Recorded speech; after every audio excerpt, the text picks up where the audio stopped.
नमस्कार दोस्तों। जय श्री राम। हर हर महादेव। राधे राधे।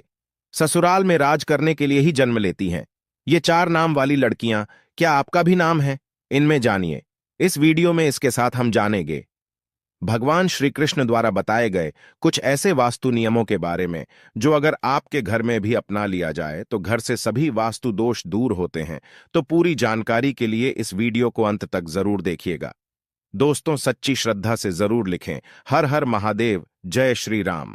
दोस्तों, ससुराल में राज करने के लिए जन्म लेती हैं ये चार नाम वाली लड़कियां। दोस्तों, आज की इस वीडियो में हम आपको ऐसी चार नाम वाली लड़कियों के बारे में बताने जा रहे हैं जो कि ससुराल में हमेशा ही राज करती हैं।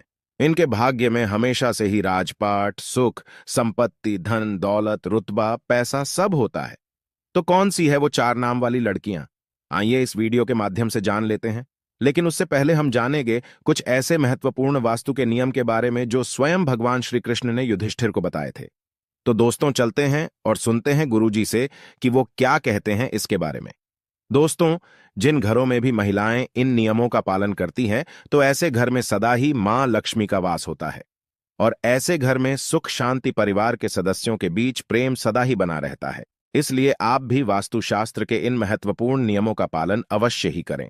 वास्तुशास्त्र के अनुसार घर में सकारात्मक ऊर्जा अधिक होना आवश्यक है, तभी घर में सुख शांति बनी रहती है और धन का आगमन होता है। अगर घर में वास्तु दोष हो, घर में आवश्यक चीजें ना हो, तो ऐसा घर नकारात्मक शक्तियों से भरा रहता है, जिस कारण घर में क्लेश, वाद विवाद, आर्थिक तंगी, कर्ज में मारी जैसी समस्याएं उत्पन्न होने लगती हैं। इन सभी समस्याओं से बचने के लिए आप अपने घर में वास्तुशास्त्र में बताए गए इन नियमों का पालन अवश्य ही करें। घर की महिलाओं को घर की लक्ष्मी कहा जाता है। उनका सम्मान करना सबसे महत्वपूर्ण बात है। श्री कृष्ण कहते हैं कि जहां पर स्त्री का सम्मान नहीं होता, उस कुल का विनाश होता है। उस कुल को दरिद्रता का सामना करना पड़ता है, क्योंकि देवी लक्ष्मी ऐसे घर में एक क्षण भी नहीं रुकती। तो चलिए जान लेते हैं भगवान श्री कृष्ण ने बताए हुए महत्वपूर्ण वास्तु नियमों के बारे में। लेकिन उससे पहले दोस्तों, आपसे रिक्वेस्ट है कि वीडियो को लाइक करें, अपने दोस्तों के साथ शेयर करें और अगर आपने अभी तक चैनल को सब्सक्राइब नहीं किया तो सब्सक्राइब करके बेल आइकन जरूर प्रेस कर ले। दोस्तों, पहली बात, श्री कृष्ण कहते हैं कि प्रत्येक व्यक्ति के घर में ये 5 चीजें दूध, दही, घी, गंगा जल और शहद अवश्य ही होनी चाहिए। जिस घर में भी ये चीजें होती हैं वहां पर कभी भी दरिद्रता नहीं आती। इन चीजों को सबसे अधिक पवित्र माना गया है। दूसरी बात, घर के प्रत्येक सदस्य को, खासकर बड़ों को, एकादशी के व्रत का अवश्य ही पालन करना चाहिए। एकादशी के दिन घर में किसी भी प्रकार का अनिष्ट कार्य न करें। एकादशी का व्रत सभी व्रतों में श्रेष्ठ है, इसीलिए इस दिन घर की शुद्धता बनी रहनी चाहिए। जिस घर की स्त्री एकादशी के व्रत का पालन करती है उस घर में लक्ष्मी सदा ही निवास करती है। तीसरी बात, शाम के समय घर में मां लक्ष्मी का आगमन होता है। इस समय पर घर का मुख्य द्वार और खिड़कियां खुली रखनी चाहिए। रोज शाम को चाहे 5 मिनट के लिए ही सही, लेकिन आपको अपने सभी खिड़कियां और दरवाजे खुले रखने चाहिए। शाम के समय घर के मुख्य द्वार पर घी का दीपक अवश्य लगाना चाहिए। दीपक जलाते समय इस बात का ध्यान रखें कि दीपक के नीचे थोड़े अक्षत अवश्य रखने चाहिए। शाम के समय घर के आंगन में पानी का छिड़काव करें। रंगोली बनाकर देवी लक्ष्मी का स्वागत करने से मां लक्ष्मी प्रसन्न होकर आपके घर में प्रवेश करती है। इसलिए आपको सुबह के समय या शाम के समय अपने घर के मुख्य द्वार पर रंगोली जरूर बनानी चाहिए। चौथी बात, घर के मुख्य द्वार पर स्वास्तिक का चिन्ह बनाना चाहिए। स्वास्तिक अत्यंत शुभ चिन्ह है।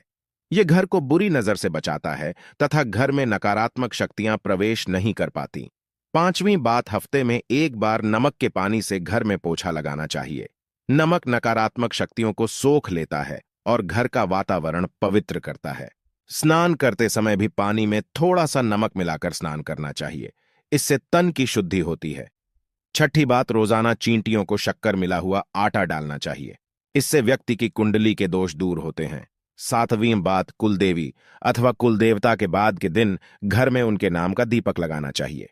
जैसे अगर आपके कुल देवता महादेव है तो सोमवार का दिन महादेव का दिन होता है। ऐसे में सोमवार को विशेष महादेव के नाम का एक दीपक अपने घर के मुख्य द्वार पर रखें। आप तेल का दीपक भी लगा सकते हैं।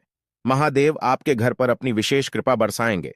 तो इसी तरह से ये उपाय आप अपने कुलदेवता या कुलदेवी के लिए कीजिए। इससे कुल देवता प्रसन्न होते हैं और घर के सदस्यों पर अपनी कृपा दृष्टि बनाए रखते हैं। 8वीं बात, किसी भी विशेष त्योहार या शुभ मुहूर्त पर एक मुट्ठी काले तिल लेकर अपनी मुट्ठी में 3 बार फूंक मारे। अब इन काले तिल को आप अपने घर की छत पर डाल दीजिए। इससे नकारात्मकता नष्ट होती है। घर पर अगर किसी की कुदृष्टि हो तो वो भी दूर हो जाती है। आपके शत्रु कुछ भी आपका बिगाड़ नहीं पाएंगे। तिल की उत्पत्ति भगवान विष्णु के मैल से हुई थी, इसीलिए इसमें बहुत शक्ति होती है। 9वीं बात, श्री कृष्ण कहते हैं, द्वार पर आई गौमाता और द्वार पर आए कुत्ते को रोटी अवश्य खिलाएं। पशु पक्षियों के लिए घर की छत पर अथवा बालकनी में पानी और खाद्य पदार्थ की व्यवस्था जरूर करें। 10वीं बात, पशु पक्षियों के साथ ही वृक्षों की देखभाल करने का दायित्व भी मनुष्य का ही है। इसीलिए घर के रसोई घर में नित्य एक लोटे में पानी भरकर रखें और सुबह इस पानी को पेड़ पौधों में डाल दें। इससे सभी प्रकार के वास्तु दोष नष्ट होते हैं। 11वीं बात, घर के बाहर ईशान कोण में जल से भरा पात्र अवश्य रखना चाहिए ताकि कोई भी अतिथि प्यासा ना लौटे और आपको आशीर्वाद प्रदान करे। प्यासों को पानी पिलाने से बड़ा पुण्य और कोई भी नहीं होता। तो दोस्तों, ये तो थी वो महत्वपूर्ण बातें जो भगवान श्री कृष्ण ने सुख समृद्धि के लिए बताई। आइए अब जानते हैं कौन से वो 4 नाम है जो अगर किसी भी महिला के हो तो ऐसी महिला करती है। ससुराल पर राज। दोस्तों, शादी के बाद जब भी कोई लड़की अपने ससुराल जाती है तो उसे कई प्रकार के नियम कायदों का पालन करना पड़ता है। उसे अपने ससुराल के लोगों के अनुसार स्वयं को ढालना पड़ता है। हर घर का रहन सहन और उसमें रहने वालों की सोच बिल्कुल अलग होती है। ऐसे में इतने सारे लोगों के बीच जब एक लड़की बहू बनकर आती है तो उसे ही स्वयं के घर के माहौल के अनुसार ढलना पड़ता है।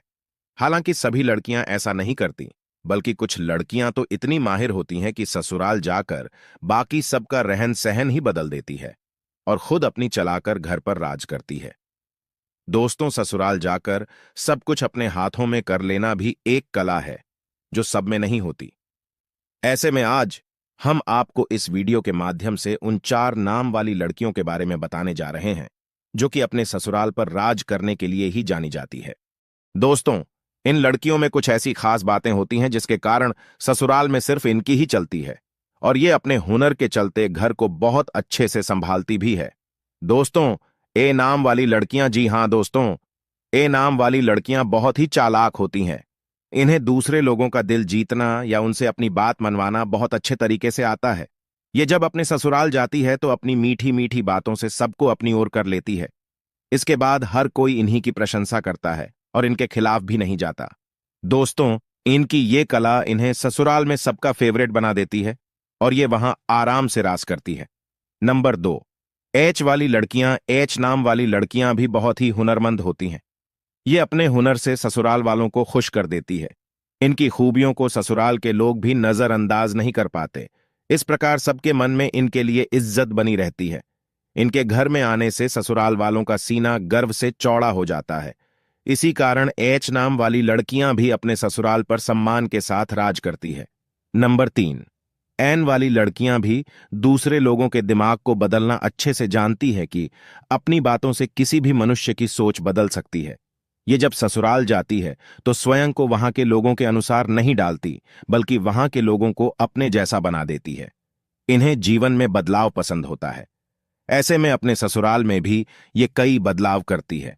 इस प्रकार वहां इनका दबदबा बना रहता है। इन्हीं की हुकूमत चलती है। दोस्तों, नंबर 4, एस नाम वाली लड़कियां। इस नाम की लड़कियां थोड़ी अलग टाइप की होती हैं। इन्हें गुस्सा भी बहुत जल्दी आ जाता है और अपने ससुराल में बड़े ही ठाठ बाट के साथ रहती है। जो व्यक्ति इनका हक मारने की कोशिश भी करता है तो वो इनके सामने अधिक समय तक टिक नहीं पाता और जाते ही ससुराल में सभी को अपने वश में करके रखती है। कई लोग तो इनसे खौफ भी खाते हैं। इस प्रकार से अपने ससुराल में रानी की तरह रहती है। दोस्तों, ये थी वो 4 नाम वाली खास लड़कियां जो कि ससुराल में राज करने के लिए ही जन्म लेती है। वैसे आपका शुभ नाम किस अक्षर से शुरू होता है? आप हमें कमेंट्स में जरूर बताइएगा। दोस्तों, आपको वीडियो कैसा लगा हमें कमेंट में जरूर बताएं। इस वीडियो को लाइक करें, अपने दोस्तों के साथ शेयर करें और हमें सब्सक्राइब करना ना भूलें। और हां, इस वीडियो से कोई भी सवाल है तो आप कमेंट बॉक्स में जरूर लिखें। और आपके पास कोई भी सवाल नहीं तो हर हर महादेव अवश्य लिखें। धन्यवाद।